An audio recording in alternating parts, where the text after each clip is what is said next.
আজকের ভিডিওতে শেয়ার করব কিছু লিপস্টিকের সোয়াচ যেগুলো আমি কবে কিনেছি আমার মনেও নাই, তবে এতটুকু মনে আছে যে শেডগুলো অনেক সুন্দর সুন্দর দেখে কিনেছিলাম। তো প্রথমে যেটা দেখাচ্ছি এটা হচ্ছে ফকিলারের একটা lipstick in the shade rose valley. এটা খোলার পর দেখি এটার এই অবস্থা, কিন্তু ভিতরে কিন্তু লিপস্টিক একদম ঠিক ছিল, ড্রাই হয়নি। এই শেডটা আমি এর আগেও ইউজ করেছি, খুবই সুন্দর একটা শেড। যারা একটু ডার্ক টাইপের শেড পছন্দ করেন তাদের জন্য এটা মাস্ট হ্যাভ একটা শেড। মেরুন অ্যান্ড ব্রাউনের মাঝামাঝি একটা শেড। আমার কাছে এই শেডটা অনেক ভালো লাগে, দ্যাটস ওয়াই আমি এটা সেকেন্ড টাইম পারচেস করেছি। যারা ডার্ক শেডের লিপস্টিক পছন্দ করেন এবং রিজনেবল প্রাইসের মধ্যে সুন্দর একটা ডার্ক শেডের লিপস্টিক চাচ্ছেন তাদেরকে আমি এটা অবশ্যই রেকমেন্ড করব। নেক্সট এগেইন এটাও ফকিলারের একটা লিপস্টিক। এই শেডটা আমি দেখেছি ফকিলারের লিপস্টিক গুলোর মধ্যে ফেমাস একটা শেড, সবাই এই শেডটা অনেক পছন্দ করে এন্ড এই জন্য আমি এই লিপস্টিকটা নিয়েছিলাম। আর এটা ইউজ করার পর আমি বুঝলাম যে এটা কেন সবার এত favourite shade. Just look at the shade. এটা নিয়ে আমি বেশি কিছু বলবো না, জাস্ট এতটুকুই বলবো যে যাদের এই ধরনের ব্রাউন টোনের লিপস্টিক পছন্দ তারা এই শেডটা একবার ট্রাই করে দেখতে পারেন।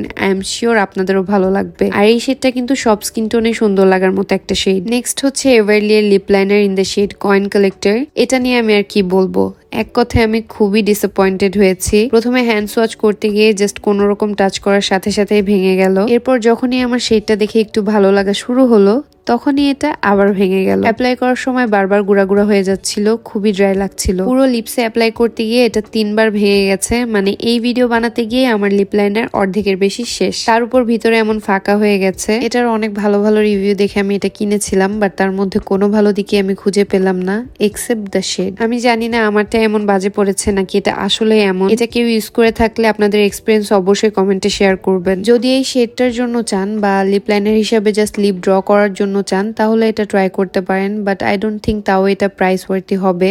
আমি পার্সোনালি এটা রেকমেন্ড করব না। সো এই ছিল আমার আজকের lipstick swatch and review video. Thanks for watching.